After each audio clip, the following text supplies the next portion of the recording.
Hi student. तो आज हम लोग क्लास 10th के प्रश्नावली 1.1 का तीसरा क्वेश्चन को हल करेंगे। तो हमारा क्वेश्चन क्या बोलता है पहले उसको हम लोग अच्छी तरीके से समझेंगे, फिर क्वेश्चन को हल करेंगे। क्वेश्चन बहुत आसान है, ठीक है। क्वेश्चन है, किसी परेड में 616 सदस्यों वाली एक आर्मी सेना या आर्मी की टुकड़ी को 32 सदस्यों वाली एक आर्मी बैंड के पीछे मार्च कराना है। दोनों समूहों को समान संख्या वाले स्तंभों में मार्च कराना है। उन स्तंभों की अधिकतम संख्या क्या है जिसमें वे मार्च कर सकते हैं। यहाँ पर हमें क्या निकालना है, उन स्तंभों की अधिकतम संख्या। इस टॉपिक पर आपको ध्यान देना है कि अधिकतम संख्या हमें पूछा है, ठीक है। हमें क्या पूछा है, अधिकतम संख्या क्या होगी।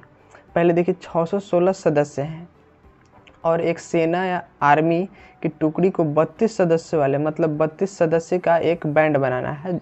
जैसे आप लोग देखते होंगे आर्मी का बैंड, जैसे आप 15 अगस्त या 26 जनवरी के आप लोग देखते होंगे कि टीवी पर किस तरीके से जो फौजी होते हैं आर्मी लोग एक कतार में चलते हैं, एक स्तंभ में चलते हैं, परेड करते हैं, ठीक है। तो वही यहाँ पर परेड होना है। अब 32 सदस्यों का मतलब कि टुकड़ी बनाकर एक आर्मी बैंड के पीछे हमारा चलना है। तो बोल रहा है कि स्तंभों की अधिकतम संख्या कितनी हो सकती है। हमारा क्या पूछा है, स्तंभों की अधिकतम संख्या क्या हो सकती है। तो पहले हमें अधिकतम संख्या निकालना है। तो पहले एक चीज़ हमें समझना होगा, अधिकतम संख्या एक चीज़ हमें समझना होगा पहले HCF का अगर आपको फुल फॉर्म पता होगा तो इस क्वेश्चन को आसानी से समझ सकते हैं। HCF का फुल फॉर्म होता है highest common factor. Highest common factor highest अधिकतम मान होता है। HCF का मतलब क्या होता है, अधिकतम कॉमन फैक्टर, अधिकतम मान। तो हमारा निकालना क्या है, अधिकतम संख्या अधिकतम मान ही निकालना है। तो अगर हम इसका HCF निकाल देते हैं 616 और 32 का, तो हमारा अधिकतम मान निकल जाएगा, ठीक है। ये समझ में आ रहा है। हाईएस्ट कॉमन फैक्टर ये अधिकतम मान निकालता है HCF, और हमें अधिकतम मान यहाँ पर निकालना ही है, ठीक है। तो हम लोग क्या करेंगे, 616 और 32 का क्या कर देंगे, HCF निकालेंगे, ठीक है। तो हम लोग यहाँ लिखते हैं, पहले सॉल्व करते हैं क्वेश्चन को। चूंकि स्तंभों की संख्या 616 और 32 का HCF, ठीक है।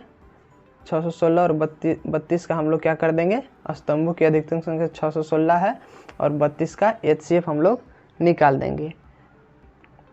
HCF होगा क्योंकि हम लोग समझ गए हैं कि हाईएस्ट कॉमन फैक्टर कि अधिकतम मान।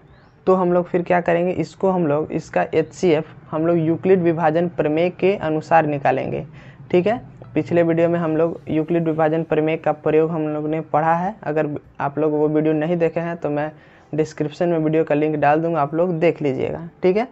तो विभाजन एल्गोरिथम से हम लोग चलेंगे। विभाजन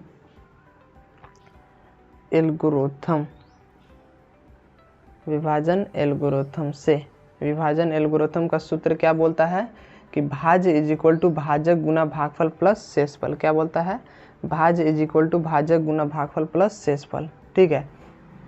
तो हम लोग भाग दे देंगे 32 से 616 में। तो पहले हम लोग वो सूत्र लिख ले रहे हैं, भाज्य इज इक्वल टू भाजक गुना भागफल प्लस शेषफल, ठीक है। यही हमारा क्या है, यूक्लिड विभाजन प्रमेय है। अब हम लोग 32 से 616 में भाग दे देते हैं, ठीक है। तो यहाँ पर हमने भाग दिया हुआ है। तो देखिए 32 से जब हम लोग 616 में भाग देते हैं तो 32 से कम 32, शेषफल बचता है 29। एक अंक यहाँ पर बचा हुआ, इस अंक को यहाँ पर उतारते हैं और फिर 32 से 9 बार में लगता है 288, शेषफल बचता है 8। तो हमें जब तक शेषफल 0 नहीं आता है तब तक हमें भाग देना रहता है। तो जो हमारा शेषफल बचता है 8, उसी से हम लोग भाजक में भाग दे देते हैं। तो भाजक हमारा कितना है, 32। तो 8 से 32 में जब भाग देते हैं तो 8 चौके 32, शेषफल बच जाता है 0। तो हमारा शेषफल 0 आ गया। अब आगे भाग नहीं लगेगा। तो यही जो स्टेप हमारा 2 स्टेप है उसी को हम लोग इसमें उतार देते हैं, ठीक है। क्या करते हैं, उतार देते हैं। तो जो 32 जो हमारा 616 है वो हमारा क्या है, भाज्य है। तो यहाँ पर हम लोग भाज्य के स्थान पर कितना लिख देंगे, 616 इज इक्वल टू, अब भाजक हमारा कितना है 32, तो 32 को यहाँ पर लिख देंगे गुना, अब भागफल, तो भागफल हमारा कितना है 19, तो 19 को यहाँ पर लिख देंगे प्लस, यहाँ पर प्लस का साइन है, शेषफल, तो शेषफल हमारा कितना है 8। ठीक है, ये हमारा पहला स्टेप हो गया।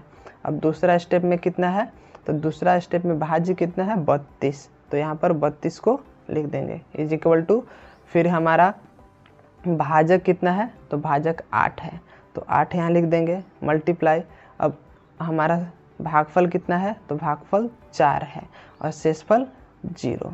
ठीक है, यहाँ तक तो कोई दिक्कत नहीं होगा। अब हम लोग को पता है कि जो भाजक होता है, अंतिम स्टेप का जो भाजक होता है वही हमारा HCF कहलाता है। अंतिम स्टेप का जो भाजक होता है वही हमारा HCF कहलाता है। तो हम लोग अंततः हमें क्या पता चला कि HCF, पहले हमें पता चला कि HCF 616